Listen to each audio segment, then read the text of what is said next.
The Perpetuation of Our Political Institutions, address before the Young Men's Lyceum of Springfield, Illinois, January 27th, 1838. January 27th, 1838. As a subject for the remarks of the evening, the perpetuation of our political institutions is selected in the great journal of things happening under the sun. We, the American people, find our account running under a date of 19th century of the Christian era. We find ourselves in the peaceful possession of the fairest portion of the earth. As regards extent of territory, fertility of soil, and salubrity of climate, we find ourselves under the government of a system of political institutions conducing more essentially to the ends of civil and religious liberty than any of which the history of former times tells us. We'll come back to that. So Lincoln arrived in Springfield, the new state capital of Illinois, 1837, April 15th. He was a young lawyer, struggling, 28 years old. His political career began in 1834 with his election to the Illinois legislature from Sangamon County, where he had made his home in the little town of New Salem since 1831. So he had lived in New Salem for 3 years in Sangamon County, that's Illinois. He moved to Springfield, which was only a city of about 2,000 inhabitants. It's about half the size of Costilla County, to join the law offices of John Todd Stewart, a young Whig colleague of his in the state legislature who had encouraged him to pursue his goal of becoming an attorney. In his speech before the Young Men's Lyceum, a popular debating society, Lincoln delivered this impassioned defense of the rule of law as the indispensable safeguard of America's treasured political institutions. The rule of law? Everybody's got to follow the law. What about the dumbass pieces of shit that don't read the fucking law? Ignorance isn't an excuse for... The background of the speech was an increasing tide of violence against blacks and their abolitionist sympathizers, particularly in the southern and border states. As Lincoln reported, alluding to events that were much in the news and familiar to his listeners, this sudden mob violence was aimed not only at innocent blacks, but at those who were merely thought to be their supporters. Lincoln argued that the only real threat to America's political institutions as they had come down from the Founding Fathers was this manifest withering away of the nation's respect for the rule of law. Only mob rule could bring down the new republic's democratic institutions. America was too strong and too isolated to be threatened by any outside force. The only danger of despotism came from within, from the mob within. Lincoln's oratorical skills, evident even in this early effort, gave impetus to his rise in Illinois legal and political circles in the coming decade. We, when mounting the stage of existence, found ourselves the legal inheritors of these fundamental blessings. We toiled not in the acquirement or establishment of them. They are a legacy bequeathed us by a once haughty, brave, and patriotic, but now lamented and deported race of ancestors. Theirs was the task, and nobly they performed it, to possess themselves and through themselves us of this goodly land, and to uprear upon its hills and its valleys a political edifice of liberty and equal rights. 'Tis ours only to transmit these, the former unprofaned by the foot of an invader, the latter undecayed by the lapse of time and untorn by usurpation, to the latest generation that fate shall permit the world to know. This task, gratitude to our fathers, justice to ourselves, duty to posterity, and love for our species in general, all imperatively require us faithfully to perform. How then shall we perform it? At what point shall we expect the approach of danger? By what means shall we fortify against it? Shall we expect some transatlantic military giant to step the ocean and crush us at a blow? Never. All the armies of Europe, Asia, and Africa combined, with all the treasure of the earth, our own excepted, in their military chest with the Bonaparte for a commander, could not by force take a drink from the Ohio River or make a track on the Blue Ridge. and a trial of 1,000 years. At what point then is the approach of danger to be expected? I answer, if it ever reaches us, then it must spring up amongst us. It cannot come from abroad. If destruction be our lot, we must ourselves be its author and finisher. As a nation of free men, we must live through all time or die by suicide. I hope I am over wary, but if I am not, there is even now something of ill omen amongst us. I mean the increasing disregard for law which pervades the country, the growing disposition to substitute the wild and furious passions in lieu of the sober judgments of courts, and the worse than savage mobs for the executive ministers of justice. This disposition is awfully fearful in any community, and that it now exists in ours, though grating to our feeling to admit, it'd be a violation of truth and an insult to our intelligence to deny accounts of outrages committed by mobs form the everyday news of the times. They have pervaded the country from New England to Louisiana. They are neither peculiar to the eternal snows of the former, nor the burning suns of the latter. They are not the creature of climate, neither are they confined to the slaveholding or the non-slaveholding states. Alike they spring up among the pleasure-hunting masters of southern slaves and the order-loving citizens of the land of steady habits. Whatever then their cause may be, it is common to the whole country. It would be tedious as well as useless to recount the horrors of all of them. Those happening in the state of Mississippi and at St. Louis are perhaps the most dangerous and example and revolting to humanity.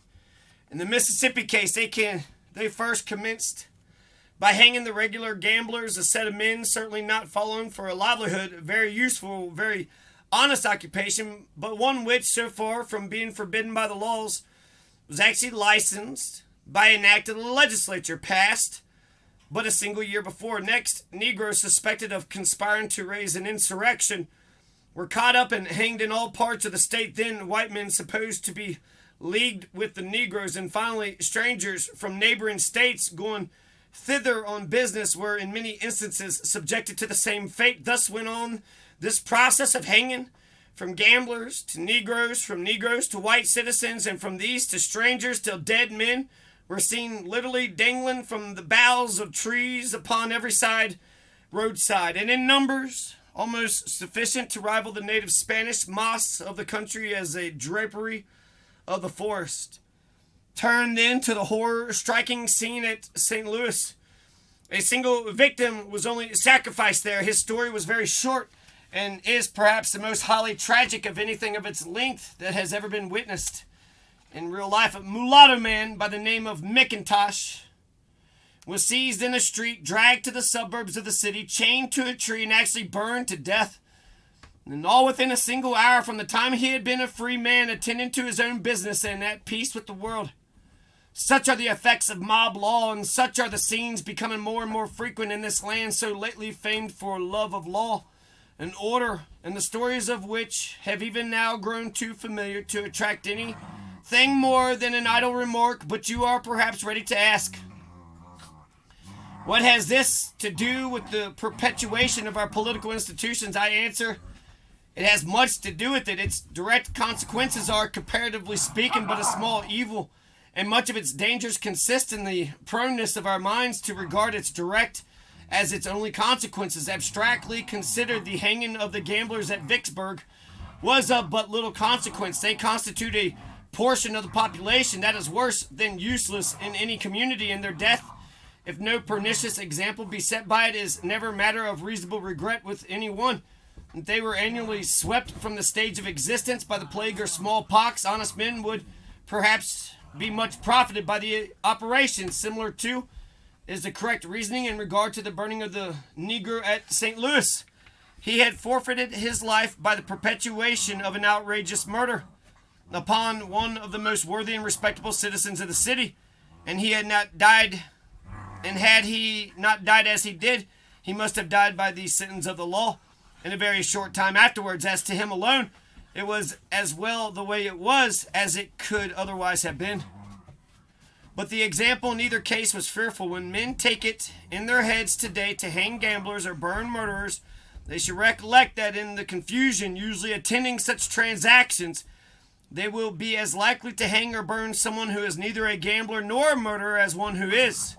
And that acting upon the example they set, the mob of tomorrow may, and probably will, hang or burn some of them by the very same mistake. And not only so, the innocent, those who have ever set their faces against violations of law in every shape alike with the guilty, fall victims to the ravages of mob law. And thus it goes on step by step till all the walls erected for the defense of the persons and property of individuals are trodden down and disregarded. But all this even is not the full extent of the evil. By such examples, by instances of the perpetrators of such acts going unpunished, the lawless in spirit are encouraged to become lawless in practice. And having been used to no restraint but dread of punishment, they thus become absolutely unrestrained. Having ever regarded government as their deadliest bane, they make a jubilee of the suspension of its operations and pray for nothing so much as its total annihilation. While, on the other hand, good men, men who love tranquility, who desire to abide by the laws and enjoy their benefits, who would gladly spill their blood in the defense of their country, seeing their property destroyed, their families insulted, and their lives endangered, their persons injured, and seeing nothing in prospect that forebodes a change for the better, become tired of and disgusted with a government that offers them no protection, and are not much averse to a change in which they imagine they have nothing to lose. Thus, then, by the operation of this mobocratic spirit, which all must admit is now abroad in the land, the strongest bulwark of any government, particularly of those constituted like ours, may effectually be broken down and destroyed. I mean, the attachment of the people. Whenever this effect shall be produced among us, whenever the vicious portion of population shall be permitted to gather in bands of hundreds and thousands, and burn churches, and ravage and rob provision stores, and throw printing presses in the rivers, and shoot the editors, and hang and burn obnoxious persons at pleasure,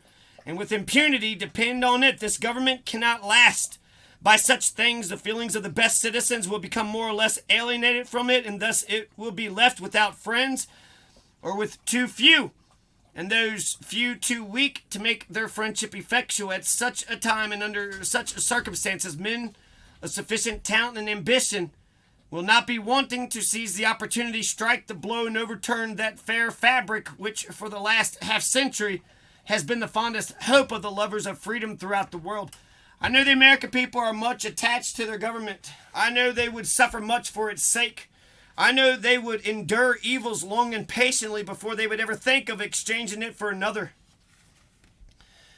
Yet, notwithstanding all this, if the laws be continually despised and disregarded, if their rights to be secure in their persons and property are held by no better tenure than the caprice of a mob, the alienation of their affections from the government is the natural consequence, and to that sooner or later it must come. Here then is one point at which danger may be expected. The question recurs, how shall we fortify against it? The answer is simple. Let every American, every lover of liberty, every well-wisher to his posterity swear by the blood of the Revolution never to violate in the least particular the laws of the country, never to tolerate their violation by others, as the patriots of '76 did to support the Declaration of Independence, so to support of the Constitution and laws. Let every American pledge his life and his property and his sacred honor. Let every man remember that to violate the law is to trample on the blood of his father and to tear the character of his own and his children's liberty. Let reverence for the laws be breathed by every American mother to the lisping babe that prattles on her lap. Let it be taught in schools, in seminaries, and in colleges. Let it be written in primers and spelling books and in almanacs. Let it be preached from the pulpit, proclaimed in legislative halls, enforced in courts of justice. And in short, let it become the political religion of the nation. And let it become the political religion of the nation.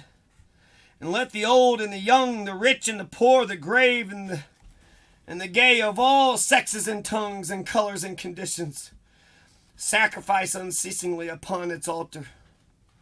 Upon its altars. While ever a state of feeling such as this shall universally or even very generally prevail throughout the nation, vain will be every effort and fruitless every attempt to subvert our national freedom. When I so pressingly urge a strict observance of all the laws, let me not be understood as saying that there are no bad laws, nor that grievances may not arise, for the redress of which no legal provisions have been made. I mean to say no such thing, but I do mean to say that although bad laws, if they exist, should be repealed as soon as possible, still, while they continue in force, for the sake of the example, they should be religiously observed. So also in unprovided cases, if such arise, let proper legal provisions be made for them with the least possible delay, but till then let them, if not too intolerable, be borne with. There is no grievance that is a fit object of redress by mob law in any case that arises, as for instance the promulgation of absolutionism. One of two positions is necessarily true. That is, the thing is right within itself and therefore deserves the protection of all law and all good citizens, or it is wrong and therefore proper to be prohibited by legal enactments. And in neither case is the interposition of mob law either necessary, justifiable, or excusable. But it may be asked, why suppose danger to our political institutions? Have we not preserved them for more than 50 years? And why may we not for 50 times as long? We hope there is no sufficient reason. We hope all dangers may be overcome, but to conclude that no danger may ever arise would itself be extremely dangerous. There are now and will hereafter be many causes dangerous in their tendency which have not existed heretofore, and which are not too insignificant to merit attention. That our government should have been maintained in its original form from its establishment until now is not much to be wondered at all. It had many props to support it through that period, which now are decayed and crumbled away. Through that period it was felt by all to be an undecided experiment. Now it is understood to be a successful one. Then all that sought celebrity and fame and distinction expected to find them in the success of that experiment. Their all was staked upon it. Their destiny was inseparably linked with it. Their ambition aspired to display before an admiring world a practical demonstration of the truth of a proposition, which had hitherto been considered at best no better than problematical, namely the capability of a people to govern themselves. If they succeeded, they were to be immortalized. Their names were to be transferred to counties and cities and rivers and mountains, to be revered and sung, toasted through all time. If they failed, they were called knaves and fools and fanatics for a fleeting hour, then to sink and be forgotten. They succeeded. The experiment is successful, and thousands have won their deathless names in making it so. But the game is caught, and I believe it to be true that with the catching and the pleasures of the chase, this field of glory is harvested, and the crop is already appropriated.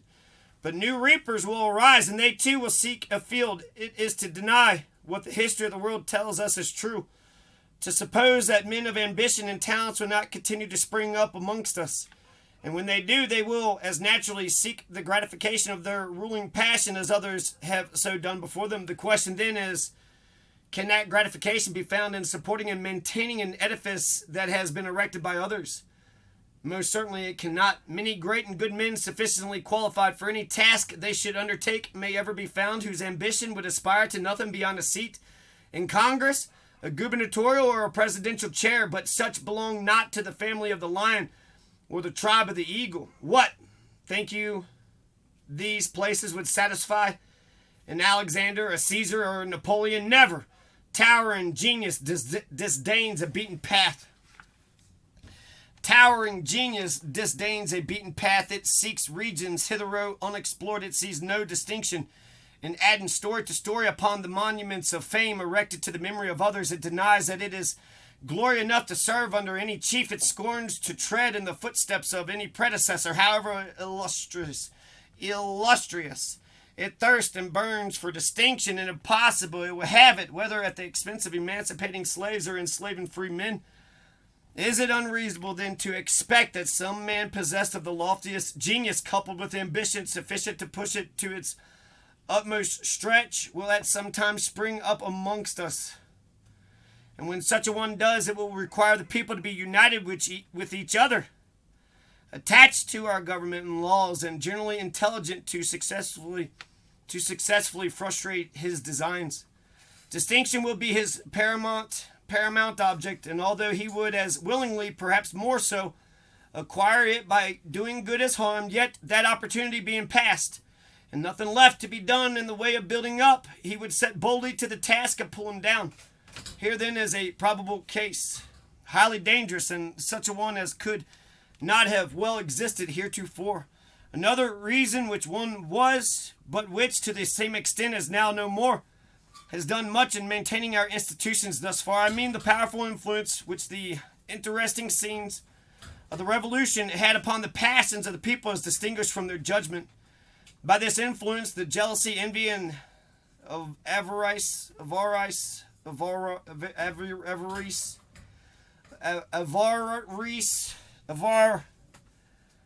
greed, incident to our nature, and so common to a state of peace, prosperity, and conscious strength, were for the time in a great measure smothered and rendered inactive, while the deep-rooted principles of hate and the powerful motive of revenge, instead of being turned against each other, were directed exclusively against the British nation.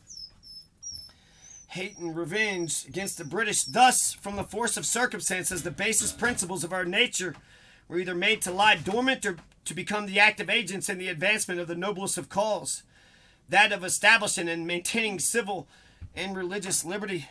But this state of feeling must fade, is fading, has faded, with the circumstances that produced it. I do not mean to say that the scenes of the Revolution are now or ever will be entirely forgotten, but that, like everything else, they must fade upon the memory of the world and grow more and more dim by the lapse of time and history. We hope they will be read of and recounted so long as the Bible shall be read.